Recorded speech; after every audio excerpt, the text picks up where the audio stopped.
Bonjour à toutes, bonjour à tous. Nous avons le plaisir de vous présenter la série de podcasts Mémoire akashique, de la fiction à une réalité quantique.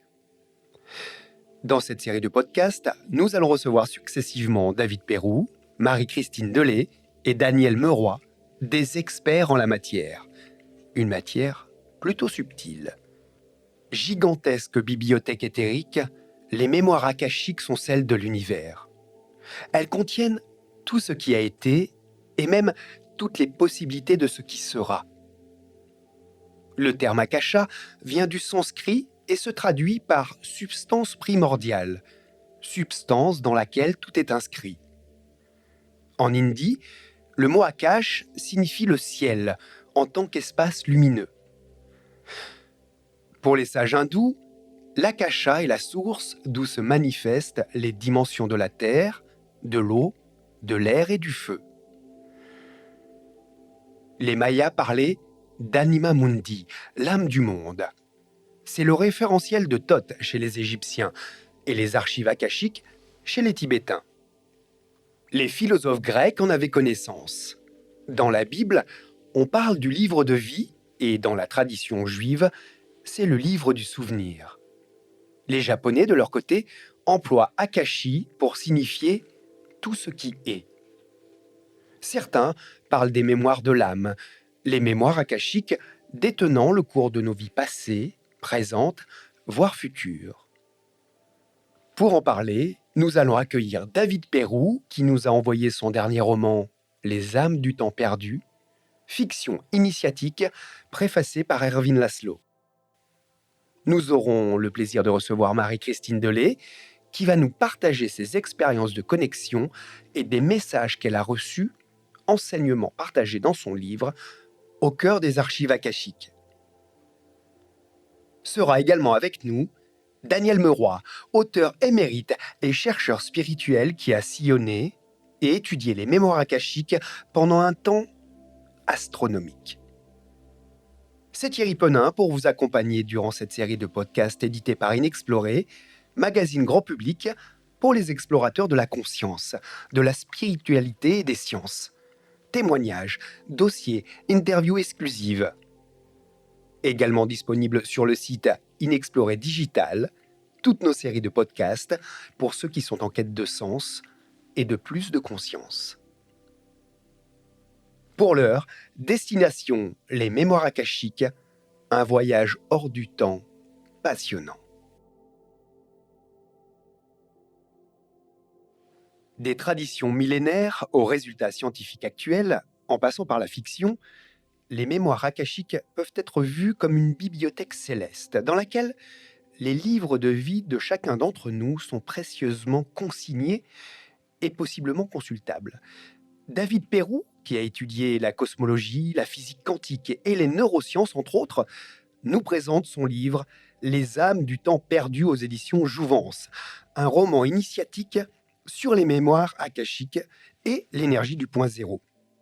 David est un véritable pont d'or entre la science matérialiste et les mondes subtils. Bonjour David. Bonjour Thierry. Merci d'avoir fait le déplacement de la Suisse jusqu'à nous. Mais avec grand plaisir. Et ravi de vous revoir parce qu'on s'était déjà rencontrés au sujet justement du premier roman. C'était un premier roman. C'était le deuxième. C'était le deuxième. En fait, on s'est rencontrés pour les deux. Pour les deux. Ouais, pour Voyage en devis, qui était mon premier roman. Ouais. Et puis ensuite, pour Les Amants du ciel se retrouvent ici-bas, mon deuxième. Et ce troisième, Les âmes du temps perdu, est un petit peu une suite des Amants. Alors, pas une suite, mais on retrouve les mêmes personnages, voilà, les mêmes exactement. protagonistes. On retrouve les mêmes protagonistes dans mes trois romans. Par contre, ils n'ont pas d'ordre pour se lire. Et au fait, on n'a même pas besoin de lire ces trois histoires séparées. Oui, c'est indépendant, mais en même temps, on retrouve notamment à chaque fois Ariel et Harold, voilà. Les personnages principaux qui se retrouvent, et ça c'est génial, de vie en vie finalement. Oui, absolument, ouais. C'est exactement ça. Alors, à découvrir Les âmes du temps perdu, on parle de la découverte, dans ce livre, à 2500 mètres sous le sol, d'un artefact de 50 000 ans, un objet métallique de plus de 3 mètres, qui serait une source d'énergie incroyable. C'est pour ça qu'on parlera dans cette émission de cette énergie du point zéro, qui a un rapport de près ou de loin avec l'énergie akashique, enfin si c'est une énergie. Mhm. Euh, euh, il y a justement dans ce livre les mémoires karmiques, les mémoires akashiques, le monde de l'après-vie. Beaucoup de thèmes sont abordés, des thèmes qu'on adore bien sûr à inexplorer. Et la force de ce livre, c'est pour ça que je l'intitulais Initiatique, c'est que c'est un roman, Mhm. mais en même temps, il y a beaucoup de matière à l'intérieur. D'ailleurs, Erwin Laszlo, philosophe des sciences et théoricien, auteur de plus de 100 livres, dont le best-seller Science et champs akashiques, a préfacé ce roman et il a écrit: ce livre n'est pas juste une fiction, c'est une fiction scientifique, vraiment scientifique. Alors, faut pas, ça fait pas peur, hein, ça reste un roman quand même, et une très très belle histoire d'amour également. Oui, bah, c'est un peu, en fait, la base de tous mes romans, c'est de raconter une histoire, de raconter une aventure ou même une épopée qui se passe dans des endroits incroyables, vu qu'on parle d'autres dimensions, on parle du champ akashique, on parle carrément d'autres plans de vie. Et pour autant, j'aime rester vraiment très proche de ce que dit la science. Donc j'ai fait 25 ans d'études scientifiques. Je voulais pas retransmettre par le biais des livres les notions scientifiques qui existent déjà et qui ont été mieux traitées par les spécialistes de chacun de ces sujets. Par contre, je voulais les aborder vraiment sous forme ludique, en les enrobant d'une belle histoire. Et moi, ce qui m'intéresse surtout, c'est au fait comment on peut vivre ces dernières découvertes métaphysiques de la science. Qu'est-ce qui se passe, enfin, ou qu'est-ce qui se passerait si on pourrait les utiliser, si on pouvait, pardon, si on pouvait les utiliser pour faire avancer nos vies et pour faire avancer le monde. Alors là, j'ai deux questions qui me viennent du coup. Euh, Est-ce que dans votre livre, à un moment donné, vous spécifiez que les scientifiques ne sont pas d'accord entre eux sur les points importants comme la nature de la conscience, la structure de l'univers, le champ universel d'information, ces mémoires akashiques. Alors, pour avancer, il faudrait qu'à un moment donné, ils soient d'accord, quoi. Pourquoi il y en a qui vont pas, qui croient pas? Ben, il y a toujours une grosse résistance au changement dans tous les domaines. Et je pense que le monde scientifique est encore subdivisé, ce qu'on appelle la science purement matérialiste, qui dit au fait que tout est matière, tout dans l'univers est matière. Et puis une science plus avant-gardiste qui trouve que justement toutes les expériences et les témoignages d'expériences extraordinaires, comme les sorties hors du corps, comme les expériences de mort imminente, comme les états de transe que peuvent vivre les grands méditants ou même tout un chacun, ne sont pas du tout explicables par la science matérialiste. Au fait, il faut faire une telle gymnastique intellectuelle pour essayer de trouver des artefacts qui expliqueraient que, Mhm. ou alors il faut dénigrer ces témoignages, mais c'est difficile. Par exemple, les témoignages d'expériences de mort imminente, on en a actuellement 60 millions qui ont été dans le monde entier, qui ont été correctement enregistrés et qui racontent des histoires très très similaires. Alors, on a le choix entre ignorer, essayer d'expliquer par vraiment des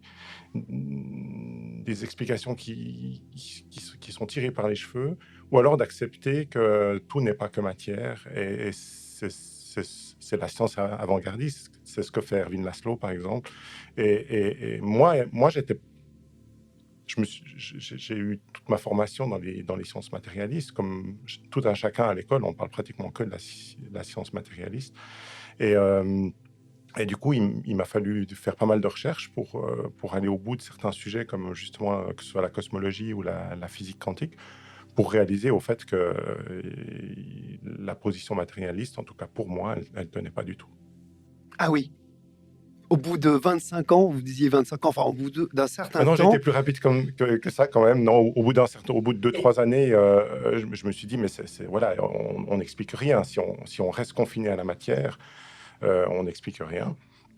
Et finalement, plus je lisais, que ce soit, oui, en physique quantique, dans les sciences de la vie, plus je lisais des théories scientifiques avant-gardistes, plus je me rendais compte qu'il y avait un point central à tout ça. Et ce point central, c'était la conscience. Et que la conscience était plus ou moins partout. Euh, et que cette conscience était faite d'informations. Donc il y avait un champ d'information qui sous-tendait tout l'univers et que justement notre propre conscience était capable de saisir de s'y connecter. Voilà, c'est Connecté, le oui. mot que je cherchais. Et à partir de là, je me suis vraiment plutôt intéressé et spécialisé à ce qu'on appelle aujourd'hui, ou on commence à appeler aujourd'hui les sciences noétiques, qui sont les sciences de la conscience, sachant que ça traite à peu près de tous les sujets scientifiques. Justement, en parlant de scientifique, la difficulté, c'est que c'est difficilement mesurable, le subtil, pour l'instant.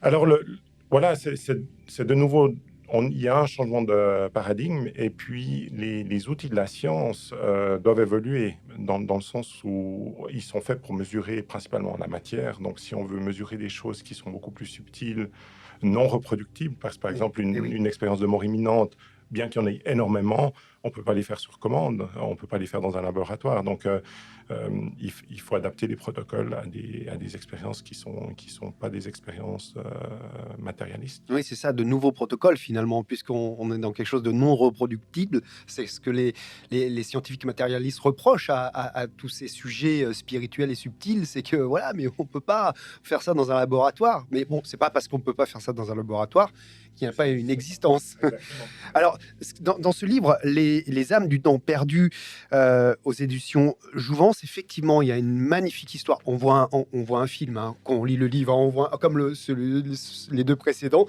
on est dans un film avec des personnages fabuleux. Et un nouveau qui arrive dans celui-là, Shangman, Oui, qui est un bouddhiste, enfin un moine en tout cas, qui apporte un aspect un peu spirituel entre matière et non matière, et non ouais, matière. exactement, oui. Ben, en fait, Shangam, c'est effectivement un moine qui fait de l'archéologie quantique, c'est-à-dire que dans son monastère, ils utilisent les pouvoirs de la conscience pour aller consulter les mémoires akashiques et du coup, ils travaillent sur des civilisations qui ont des millions d'années et dont on n'a plus de traces matérielles sur Terre. C'est ce qu'on disait au début de ce podcast. Effectivement, là, tout tourne autour effectivement de la découverte d'un artefact, une sorte de lance métallique de plusieurs mètres. Ouais, c'est une sorte de mât qui est cassé en trois, qui est retrouvé sous la glace en Antarctique. Et puis, les méthodes de datation traditionnelles donnent 50 000 ans, mais parce que c'est la limite des méthodes de datation. Et un des héros principaux qu'on retrouve dans les deux autres livres, Harold, lui est historien et aussi passionné des méthodes de datation. Puis il a trouvé il a une idée qu'il a développée un peu en secret, c'est de dater les objets en allant justement interroger la mémoire akashique de l'objet. Et à un moment donné, il est donc interrompu alors qu'il donne un cours à l'université d'Auckland où il vit par un général de l'armée américaine qui a pour charge justement d'identifier cet objet. Et le général lui demande s'il ne veut pas essayer sa technique sur cet objet-là. Après une conversation un peu rocambolesque, Harold accepte et il se retrouve expédié en Antarctique pour aller essayer. Et là, grosse surprise, il annonce au général que son objet, il n'a pas 50 000 ans, mais il a 8,2 millions d'années Au final, au final. Ouais. ça pose des questions effectivement aussi des civilisations qui auraient pu avoir sur Terre. Avant, voilà. Et du coup, les trois personnages, finalement, dans Les âmes du temps perdu, font appel aux mémoires akashiques d'une façon un petit peu particulière en deuxième partie, mais pas avec la même technique. C'est-à-dire qu'Harold, lui, il a du matériel, il a construit quelque part un système. Oui. Et Shangman, c'est ça? Shangam. Ouais. Shangam, lui, c'est en méditation qu'il a besoin de rien. C'est-à-dire qu'ils ont chacun leur façon à eux de pouvoir accéder à ces fameuses mémoires akashiques. Mais disons, Harold, dans son coin, est un scientifique très ouvert. Et puis, voilà, il s'est rendu compte avec l'aide de la technologie qu'il branche quand même sur lui-même. Donc, il utilise sa conscience, mais il a besoin de cette technologie pour se connecter et connecter sa conscience aux objets dont il veut trouver la datation. Shangam, lui, a fait ça depuis tout le temps. En fait, il y a une tradition dans ce monastère perdu au fin fond du Bhoutan où, à l'aide d'états de conscience augmentés, donc de méditation, ils se connectent au champ akashique et ils savent plein de choses du coup. C'est ce que font certains accompagnants de vie, thérapeutes. Aujourd'hui, on entend beaucoup hein, se connecter à ces mémoires akashiques pour travailler sur soi, ces mémoires karmiques, etc. Alors, pour vous, pour vous qui avez beaucoup étudié Erwin Laszlo et qui avez effectivement votre point de vue entre science et spiritualité, qu'est-ce que ce serait quoi votre définition des mémoires akashiques? Bon, pour moi, la définition des mémoires akashiques, c'est que c'est vraiment une capacité intrinsèque de l'univers. C'est-à-dire que tout ce qui est jamais arrivé dans l'univers est enregistré à quelque part. On peut prendre l'analogie du cloud pour Internet, où au fait, je dirais même nous, humains, avons déjà inventé cette technologie à notre mesure. C'est-à-dire que maintenant, c'est beaucoup trop dangereux d'avoir de l'information qui est stockée dans un téléphone ou dans un ordinateur. Donc, on essaye d'avoir... on a le web qui est un champ d'information déjà énorme. Et puis, dans le web, on a ce qu'on appelle... On a des endroits de stockage multiples où on stocke toute l'information. Ce qui fait que si votre téléphone tombe par terre et se casse et ne fonctionne plus, vous ne perdez pas vos données. Ouais. Je pense que d'une façon beaucoup plus complexe, l'univers fait la même chose, c'est-à-dire qu'il enregistre tout ce qui s'est passé depuis sa formation jusqu'à aujourd'hui et que tout ça est stocké dans une énorme base de données.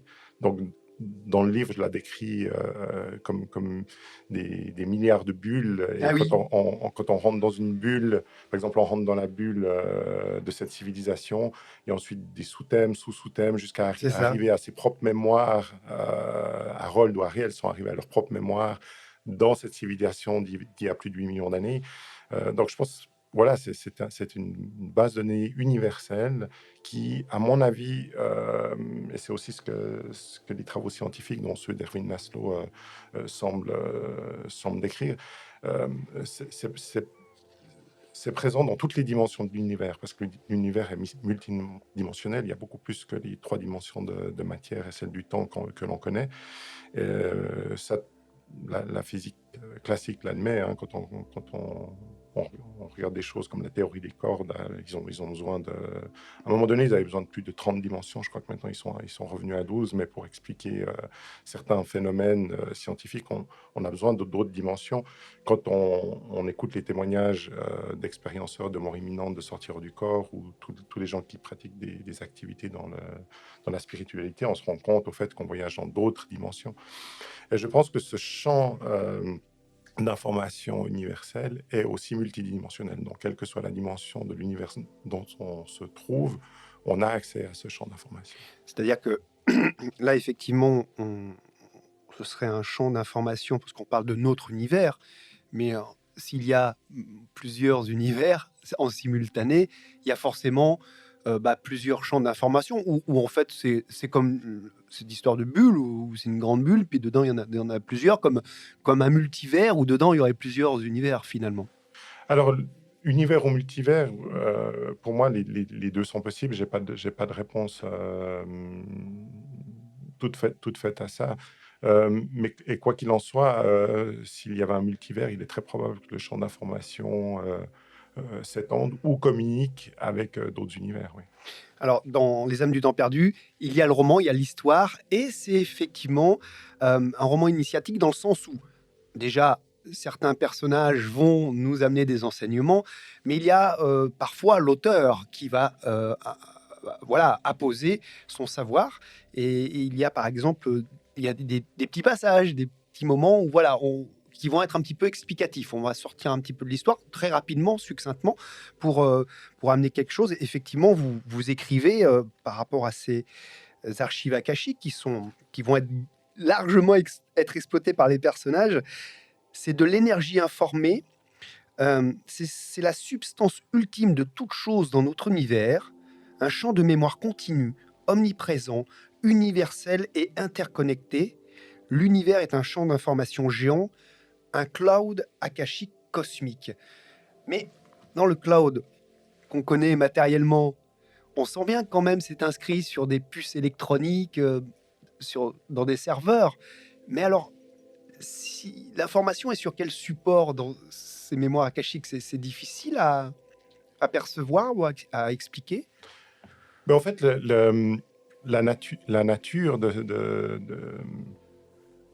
on connaît à peu près 5% de l'univers. On sait que l'univers, toute la matière et l'énergie contenue dans l'univers représente à peu près 5% de ce qu'elle devrait, de ce qu'on suppose que l'univers contient. Donc, il y a quand même 95% d'éléments de l'univers dont on ignore la nature. La matière noire, c'est ce qu'on appelle La matière entre noire, autres? entre autres, l'énergie noire ou grise, entre autres. Et je pense que toute cette information fait partie de ce qu'on ignore. La raison pour laquelle on l'ignore, c'est qu'on ne sait pas justement de quoi est faite. Si ce n'est pas de la matière, qu'est-ce que c'est? Euh, donc Mm. c'est une chose que la science ne peut pas expliquer, mais on peut le vivre. Je veux dire, quand on vit ces expériences, les personnes qui se connectent au champ akashique et qui vont y dire de l'information, pour eux, c'est réel. Donc, on sait que ça existe, mais on ne connaît pas la nature de cela. Ben, c'est un petit peu comme les ondes radio, qu'on peut mesurer par contre, nous avec nos appareils, mais on les voit pas, elles existent pourtant. Alors peut-être qu'un jour, on aura des appareils plus pointus, plus précis, euh, plus sensibles Mhm. pour mesurer, comme les ondes radio, bah, peut-être des ondes d'information, ces Non matériel, informations ouais. non matérielles, Mhm. quoi. Parce Mhm. que les ondes, c'est pas vraiment matériel non plus. Enfin, Ouais, mais c'est de l'énergie. c'est l'énergie, voilà, on a quelque chose. Ouais. C'est un peu, on pourrait arriver à un moment donné à concevoir, juste qu'on n'a pas encore la technologie adaptée pour mesurer cela. Oui, je pense qu'il faut concevoir cela C'est ça. comme ça, ouais. Est-ce qu'on l'aura un jour ou est-ce que c'est de l'apanage justement de la conscience? Donc c'est plus des techniques style celles que j'évoque dans le livre, donc des techniques de mise en condition par la méditation ou par d'autres techniques. Est-ce qu'il n'y a que notre conscience qui peut s'y connecter ou est-ce qu'un jour on trouvera une machine qui nous y aidera? J'ai pas la réponse. On reviendra avec Daniel Meroy plus tard sur des expériences, et j'en ai déjà entendu des comme ça, où là c'est assez manifeste. Certaines personnes qui ont fait des expériences euh, de voyage dans les mémoires akashiques, donc peut-être dans une mémoire antérieure, quand ils reviennent, certains sont revenus, comme Daniel Meroy nous l'expliquera, avec du sable dans les mains. Comme si, alors on parlait de non-matière, mais j'ai déjà entendu quelques fois qu'on revenait d'un voyage comme ça, dans ses mémoires, et ben finalement on revenait avec la matière qui était présente sur le... Sur le lieu. Voilà, Mhm.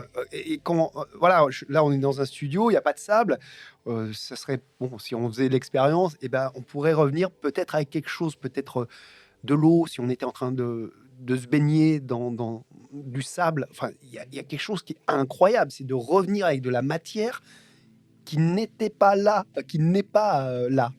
Vous avez déjà entendu ces histoires? C'est quand même bluffant. C'est bluffant, hein. C'est comme aussi ces guérisseurs philippins qui arrivent à enlever de la matière de nos organes, qui est de la matière, une sorte de matière noire qu'on peut voir apparemment. Moi, c'est pas mon champ d'expertise, donc j'ai jamais vraiment étudié ça. Euh, mais voilà, j'ai aussi entendu que ça puisse arriver. Qu'est-ce qui vous convainc, vous, que même si c'est pas mesurable physiquement, qu'est-ce qui fait que vous êtes complètement convaincu de cette existence? Est-ce que vous avez une expérience particulière? Est-ce que ce sont des témoignages intercroisés qui font que on en connaît quelques-uns, des enfants qui reviennent, qui connaissent leur vie d'avant? On va vérifier effectivement un soldat qui a vécu des choses et le petit garçon qui renaît, Mhm.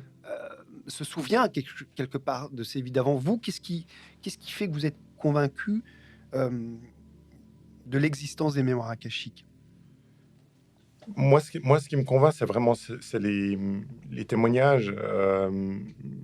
j'ai moi-même pas consulté les mémoires akashiques. Je crois que les autres intervenants de ce podcast l'ont fait. Moi, j'ai découvert les mémoires akashiques par le biais scientifique et notamment par l'énorme série de témoignages de gens qui ne se connaissent pas, qui ont été interrogés pour des recherches différentes dans plusieurs coins du monde. Et ces témoignages se recoupent de façon vraiment très, très convaincante. Euh, Par exemple, je reviens parce que c'est les témoignages que j'ai le plus étudiés, mais que ce soit les sorties hors du corps ou les expériences de mort imminente, parle aussi soit du champ d'information, soit d'être arrivé à un moment donné où ils ont posé une question. J'aimerais comprendre comment fonctionne l'univers. Et puis tout d'un coup, ils ont reçu toute cette information. Et pour eux, c'était clair, comme de l'eau de roche. Et des témoignages comme ça, Oui. il y en a des centaines et des centaines. Vous parliez aussi des enfants qui reviennent et qui se souviennent de leur vie antérieure et qui amènent des preuves. Il y a une très belle recherche qui est faite à Genève avec Sylvie Détiola, Claude Charles Fourier, je crois, et Nicolas Fraisse, qui sort de son corps pour les besoins de leur recherche. Et ils ont écrit un livre, Voyage aux confins de notre conscience, que je recommande vivement parce que c'est très bien fait, c'est scientifiquement exact. On voit à la fois toute la difficulté qu'a la science de vraiment apporter la preuve formelle à toutes ces choses-là, mais on voit aussi toutes les capacités qu'a cette personne qui sort hors de son corps, de faire des choses, de ramener des témoignages qui sont probants. Et voilà, moi, c'est par ce biais-là, c'est en lisant toute cette documentation, ces énormes recherches qui ont été faites,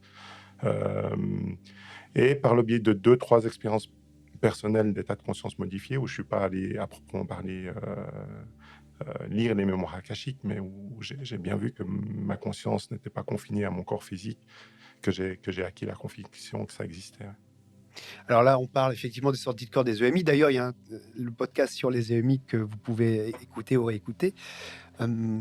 Les mémoires akashiques, souvent, on parle de ce qui s'est passé avant, dans peut-être nos autres vies, ou dans le passé. On pourrait, voilà, si je consultais les mémoires akashiques, que je veux aller voir une période, si je veux aller à moins 500 avant Jésus-Christ ou à plus 500, c'est un petit peu ça l'idée, c'est aller se promener finalement dans le temps et l'espace. En tout cas, c'est comme ça que je le perçois, et c'est comme ça que je le décris dans Les âmes du temps perdu, c'est-à-dire que pour aller consulter les mémoires akashiques de cette société d'il y a plus de 8 millions d'années, ils ont dû retrouver leur propre mémoire de ces vies, de cette vie antérieure, très lointaine, pour ensuite aller se brancher à cette mémoire-là et revivre les événements que eux-mêmes ont vécu dans cette civilisation. Oui, parce que notamment, effectivement, Harold et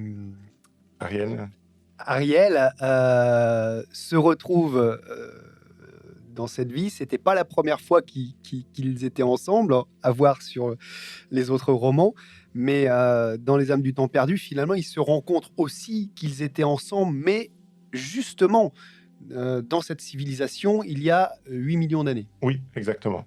Donc il se rend compte que c'est peut-être pas par hasard qu'il retrouve cet artefact, parce qu'il l'utilisait. Il faisait partie des personnes qui contrôlaient, même ils avaient un poste important. Important, oui. Ils ont développé cet objet, et puis cet objet est quand même joue un rôle central. En fait, tout l'enjeu du livre Les âmes du temps perdu, c'est au fait de comprendre pourquoi, visiblement, s'il y a une civilisation qui était avancée, vu qu'elle a découvert une nouvelle source d'énergie, ce métal qu'on a retrouvé sous la glace de l'Antarctique est fait cet objet est fait en or platine, donc il est parfaitement usiné. Donc, visiblement, cette civilisation était aussi avancée que nous, si ce n'est plus. Et on n'est pas la continuation de cette civilisation, vu que nous, on a tout repris à zéro, presque, oui. Presque, ou à zéro. Donc, l'idée, c'était aussi d'aller comprendre Mais pourquoi, au fait, cette civilisation-là s'est plantée? Parce que si on n'est pas la continuation d'une civilisation ancienne, et qu'une civilisation ancienne a existé, ça veut dire qu'elle s'est autodétruite. Et puis le livre des âmes du temps perdu postule qu'au fait, c'est un cycle qui a tendance à se répéter. C'est-à-dire qu'à un moment donné, l'humain évolue, il découvre la science et la technologie, mais il ne sait pas utiliser cette technologie avec le niveau de conscience qu'il faudrait, et ça D'accord. amène à Oui. l'extinction de la civilisation et à un retour au point zéro. Et le but des âmes du temps perdu, c'est de se dire, mais maintenant, avec la consultation de ces mémoires akashiques, on a la possibilité d'aller apprendre de nos erreurs et de ne pas les répéter lors de ce cycle.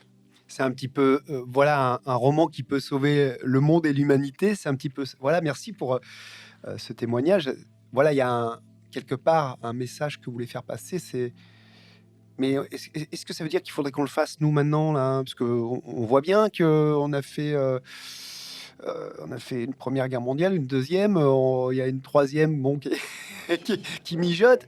Euh, donc, qu'est-ce que ça peut nous apporter de plus? Parce qu'on connaît notre histoire, on va dire, dans les siècles passés, les décennies passées. Mhm. Ça sert pas à grand-chose, visiblement, de connaître l'histoire. Enfin, on a tendance, effectivement. Mais vous allez peut-être plus loin là que des guerres internationales, là, parce que là, on parle presque de l'énergie nucléaire à notre époque. C'est quelque chose qui, ils ont une énergie fabuleuse, hein, dans cette civilisation. Et grâce aux mémoires akashiques, ils vont se rendre compte qu'effectivement, ils avaient une énergie qu'ils vont peut-être vouloir exploiter Voilà. pendant nos temps modernes. Mais qu'est-ce que ça va nous apporter de savoir qu'on peut se planter encore une nouvelle fois avec de l'énergie inépuisable et très puissante? Bon, effectivement, donc dans les âmes du temps perdu, ils ont réussi à maîtriser. On sait qu'il y a une source d'énergie intense et inépuisable qui existe, qui s'appelle l'énergie du point zéro. Mhm. On est dans le monde quantique, là. On n'a aucune idée comment extraire cette énergie au jour actuel. On ne sait même pas comment vraiment la mesurer. Mais les chercheurs qui se sont vraiment penchés sur le sujet postulent une source d'énergie énorme. Euh, dans les âmes du temps perdu, je- voilà, j'ai imaginé que cette civilisation d'il y a 8 millions d'années avait réussi à maîtriser cette énergie. Et puis Ariel est scientifique, elle est pressentie pour le Nobel de physique parce qu'elle travaille sur cette énergie du point zéro. Mm, mm, mm. Et le fait d'aller consulter les mémoires akashiques lui permet au fait de trouver les éléments et les formules qui lui manquent Bien sûr, pour oui. pouvoir domestiquer cette énergie-là. Et après, toute la question, c'est comme avec l'énergie nucléaire, toute la question, c'est en fait comment peut-on utiliser une source d'énergie incroyablement puissante. L'avantage de l'énergie du point zéro, c'est qu'elle n'a pas, elle n'a pas le problème des déchets comme l'énergie nucléaire, donc ça pourrait être vraiment la panacée. C'est une énergie propre, C'est en une fait. énergie propre, donc ça pourrait résoudre au fait tous nos problèmes énergétiques. Et comme la plupart des guerres dans le monde ont pour source un approvisionnement en énergie, ça a le potentiel aussi de résoudre euh, les conflits internationaux. Donc cette énergie, ça peut être le Graal, et ça peut nous amener justement vers une civilisation beaucoup plus agréable. Mais d'un autre côté, c'est aussi, comme toute énergie super puissante, ça peut être une arme de destruction massive pour dominer les autres. Donc tout l'enjeu, c'est finalement, est-ce qu'on est prêt à recevoir une énergie de cette sorte? Est-ce qu'on a le niveau de Ouais. conscience suffisant? Parce que sinon, ça va encore accélérer notre risque de faire fausse route, de courir à notre perte. Vous croyez qu'enfin on va pouvoir sortir de ce cycle, justement, de civilisation qui naît, qui s'expanse et puis qui s'écroule? Si ce cycle existe, à un moment donné, il faudra bien qu'on arrive à en sortir. Je pense que je crois que je fais de l'analogie un peu en plaisantant dans mon livre, mais c'est comme un jeu vidéo. Au bout d'un moment, ça devient lassant de répéter toujours le même niveau, quoi. Il faut passer au niveau supérieur. Ce qui est intéressant, c'est que effectivement, en général, moi, quand j'entends parler de mémoire akashique, c'est pour aller voir ces mémoires, travailler sur nous, voilà, voir si on n'a pas fait des bêtises dans une autre ville et mettre de la lumière dessus pour pas en payer les pots cassés dans cette vie-là. Quelque part, là, vous utilisez les mémoires akashiques à un niveau collectif. C'est qu'on va aller voir, grâce aux mémoires akashiques, en tout cas dans l'histoire du roman, euh, les histoires d'une autre civilisation, dans ce cas-là, pour en apprendre ce qu'ils avaient de bien, ce qu'ils avaient de sympa. Par exemple, l'énergie, c'est quand même de plus en plus important d'avoir des solutions. Et voir comment ils ont réussi, voir comment ils se sont plantés. Voilà, pour pas refaire les mêmes erreurs, vous l'avez dit tout à l'heure. Donc on a plusieurs possibilités d'utiliser ces mémoires akashiques, soit pour son petit soi à soi, soit de façon peut-être plus large pour le bien de l'humanité. De la collectivité, de l'humanité, oui. Ouais.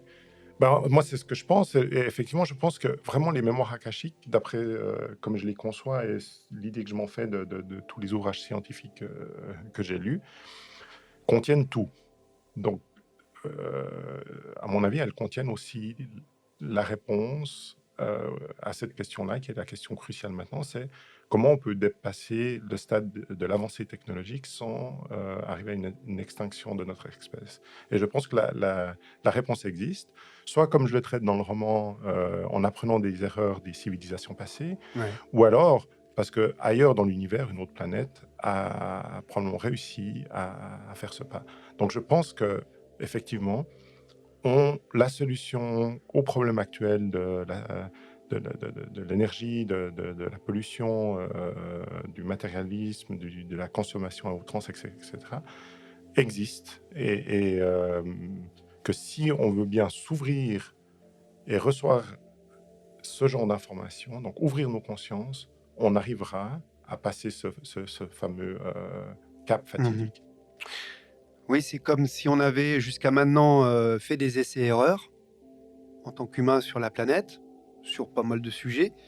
Et là, on se dit, tiens, si on n'allait pas voir qu'est-ce qui s'est passé dans d'autres sphères, dans d'autres dans d'autres endroits, que ce soit alors on peut se déplacer dans l'espace, mais dans le temps, donc c'est pratique.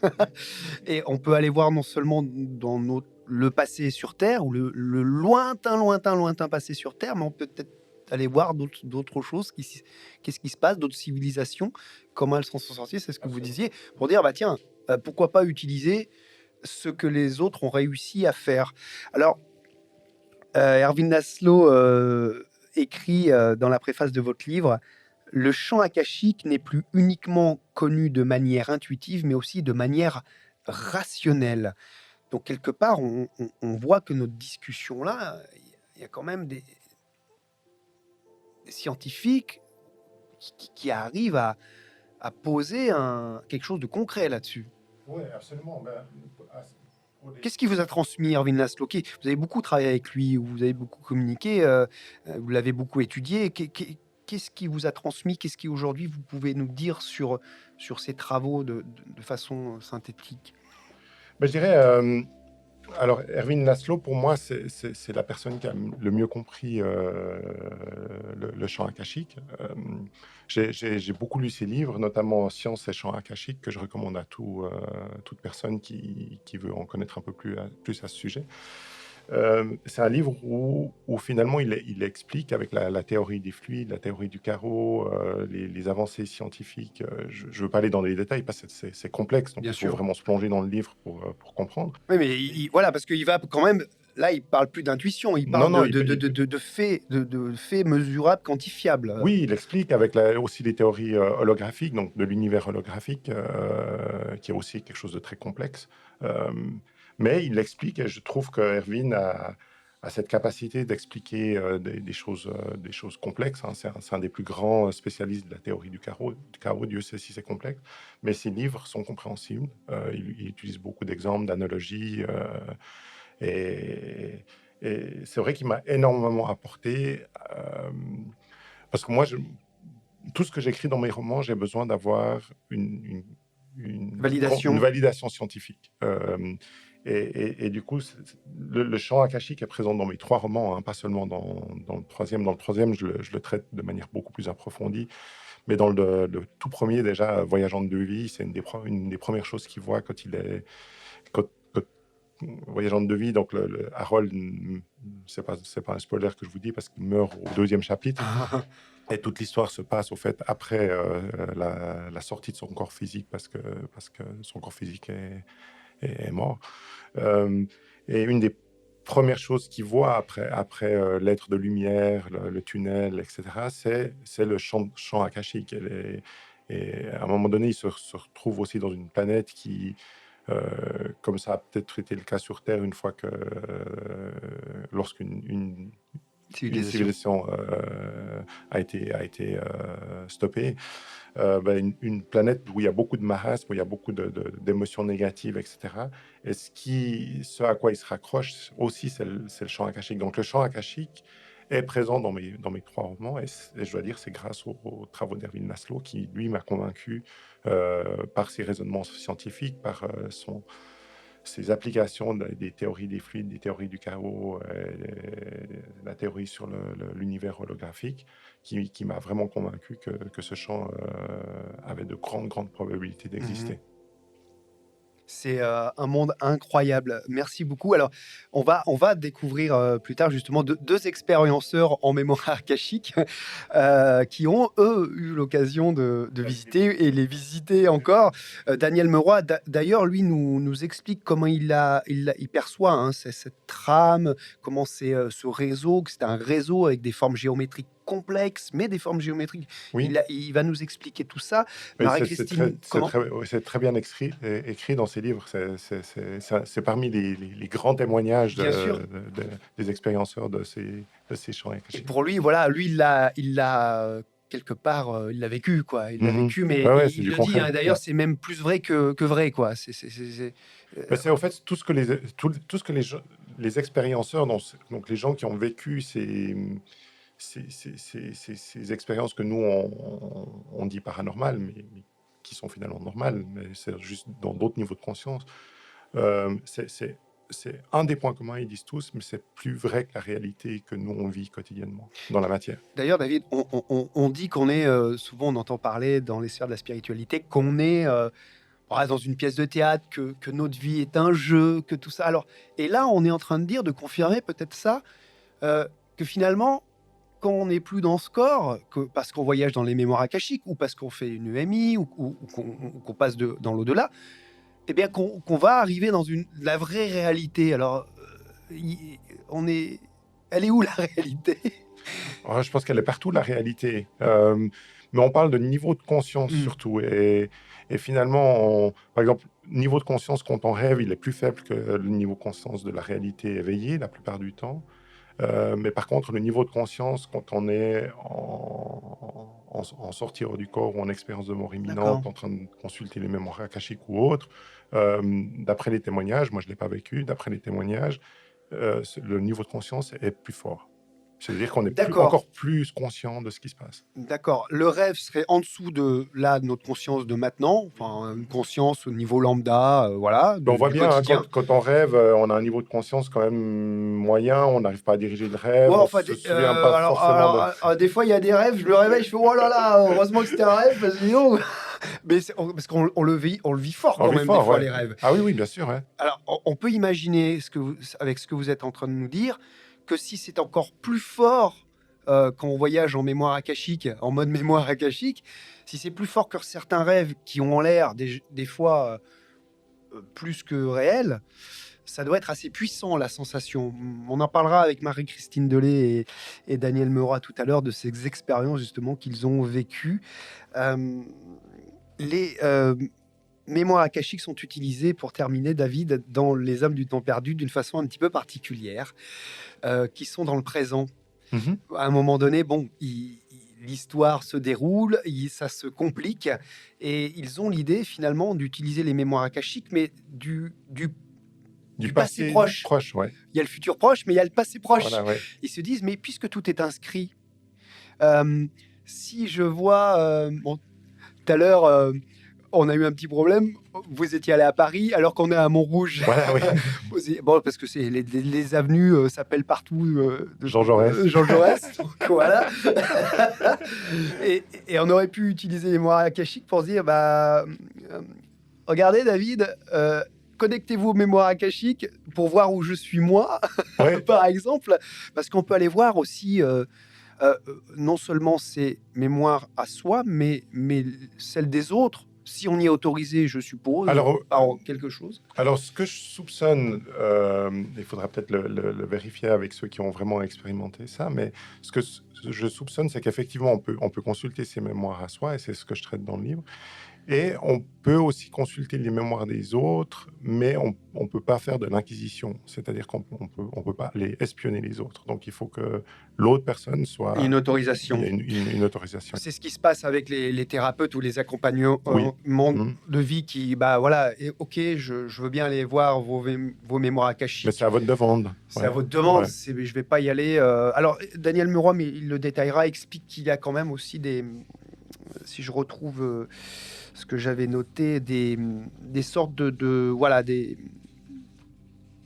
guides, enfin quelque chose comme des gardiens, voilà, des gardiens qui effectivement vont faire en sorte qu'on n'aille pas voir ce qu'on n'a peut-être pas à voir.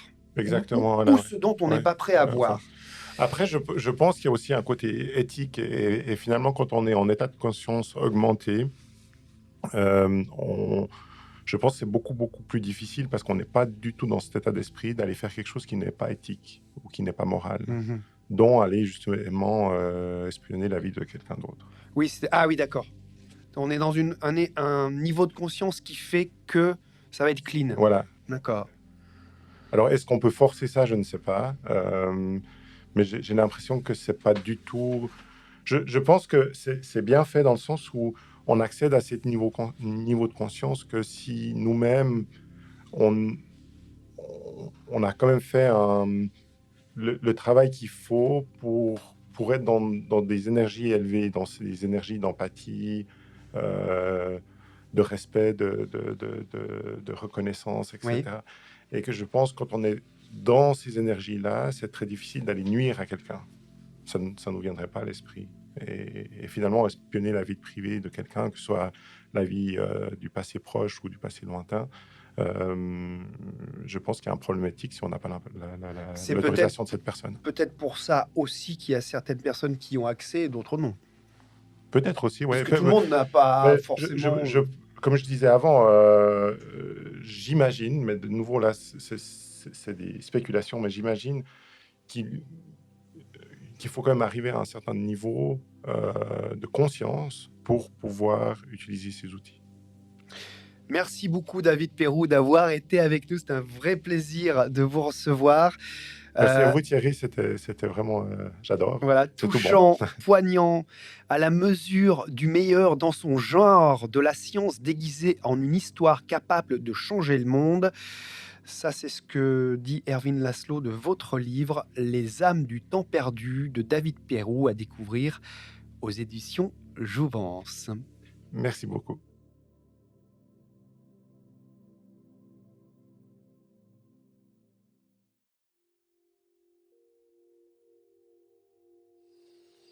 Mémoire akashique, de la fiction à une réalité quantique, deuxième épisode de cette série de podcasts avec Marie-Christine Delay qui nous rejoint.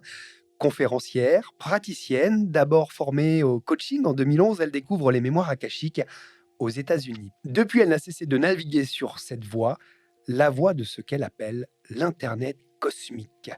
Dans son livre, Au cœur des archives akashiques, aux éditions Le Lotus et l'Éléphant, elle rentre dans le vif du sujet et y distille des enseignements qui lui ont été transmis lors de ses connexions sur la toile éthérique. Bonjour Marie-Christine. Bonjour Thierry. Ravi de vous rencontrer après la lecture de ce magnifique livre initiatique Au cœur des archives akashiques. Vous avez été guidé par les guides d'Akasha pour écrire ce livre. Alors complètement, effectivement. Déjà, c'était une demande de leur part d'écrire ce livre et de transmettre les enseignements qu'ils m'ont effectivement transmis lors de différentes canalisations. Donc j'ai été complètement, j'ai envie de dire téléguidée même, c'est l'expression que j'utilise. Il y a eu des synchronicités d'ailleurs, vous voulez en Énorme. parler? Pour arriver jusqu'à ce livre, vous l'expliquez d'ailleurs, hein, il m'est arrivé des trucs de dingue. Oui, complètement. J'ai eu effectivement une succession enfin une accélération en fait de synchronicité, notamment en 2018, qui à un moment donné, m'ont fait, comprendre que c'était le moment quoi, que c'était vraiment là qu'il fallait que je m'en occupe, que je me mette à l'écriture. Donc, les synchronicités, il y en a une notamment, alors je sais plus si je la mets dans mon livre, mais qui me vient là, actuellement. J'étais en vacances au Ladakh, en vacances initiatiques, on va dire, accompagnée d'une chamane tibétaine et lors, d'une, consultation avec elle, on parle évidemment de ce sujet. Donc elle me dit que oui, bien sûr, ça va se faire. Je rentre, au lieu de résidence où j'étais, qui était un centre de méditation et là, je consulte ma boîte mail professionnelle et dedans, je trouve un mail d'un éditeur qui me dit, «Je vous relance car vous n'avez pas répondu, à notre proposition, d'édition de votre ouvrage».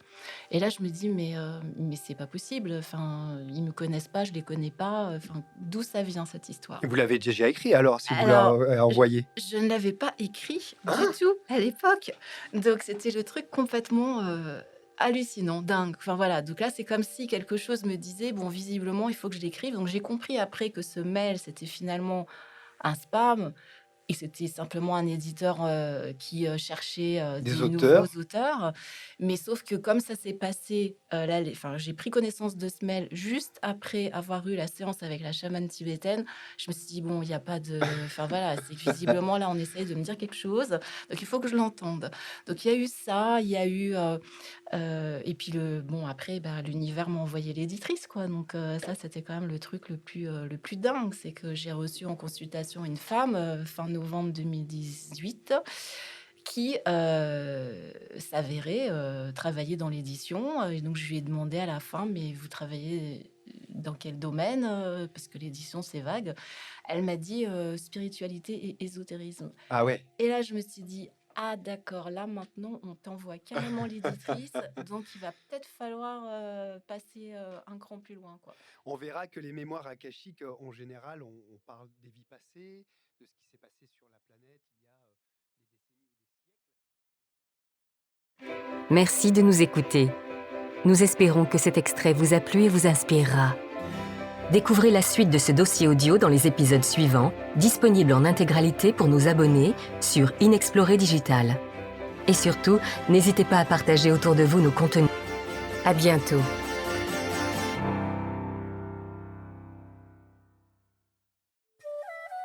Des mystères du monde à l'extraordinaire dans nos vies. Inexploré propose des enquêtes, des expertises et des articles pratiques pour permettre à chacun d'ouvrir son esprit, afin de se mettre en route sur les chemins de la sagesse et du bonheur. Abonnez-vous pour aller plus loin, soutenez-nous et profitez de toutes les versions longues de nos contenus sur Inexploré Digital. À bientôt.